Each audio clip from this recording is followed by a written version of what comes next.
Maybe a fight broke out at the McDonald's across the street. Wouldn't be the first time a fist flew over a burger. What's going on out there? Another fight over a Happy Meal? The humor in my voice was clear for all to hear, yet no one cracked a smile. Glancing at Kim, we moved closer to gaze out of the window and blinked in confusion. People were running and rushing to get out of the fast food chain like it was on fire. Maybe it was. Never in my life had I seen so many people shoving and fighting to get out of a place. It was like Black Friday, but in reverse. The hell? Confusion layered my voice as I squinted my eyes to try and see better. No, I didn't need glasses despite what my mother said. My eyes just weren't as good as other people's. Nothing a few carrots a month couldn't fix. I don't know. I heard a few shouts and went to look, and the next thing I knew, people were running out. It's bizarre. Dan, a part-time cashier, turned to gaze at me, his face pale. The poor kid was no doubt freaking out. This was his first job. He was fresh out of high school, trying to make some money to go to college next year. Coming from a slightly above middle-class family in the suburbs, and as the third born, there weren't a lot of scholarships for him out there.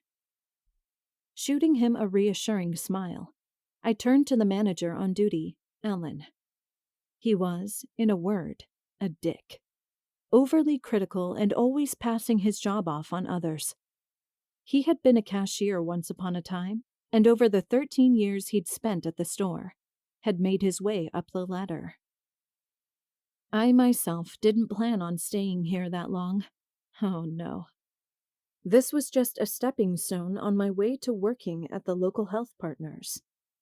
Hell, if I could figure out how to do it with minimal out-of-pocket cost, I'd be going back to school to become a nurse practitioner.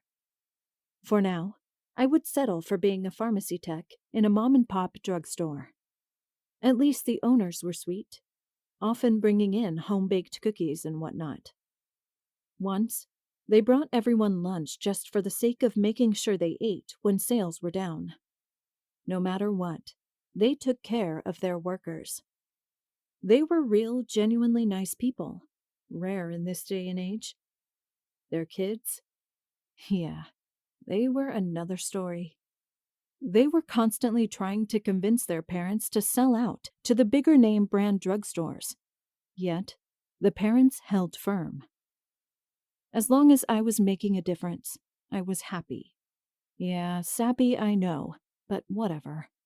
Everyone had their dreams, and mine was to live a life helping others, to make a difference, no matter how big or small.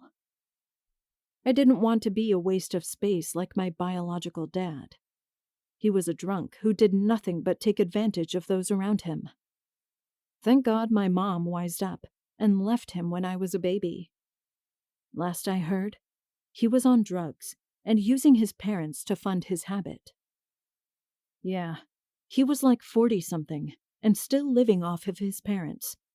Shrugging the thoughts and the bitter taste in my mouth off, I cocked my head to the left slightly as I met Alan's gaze. He looked a bit freaked out, like he wanted to hole up in the office and let us figure out what was going on and deal with it. No way in hell. Alan, what's going on over there?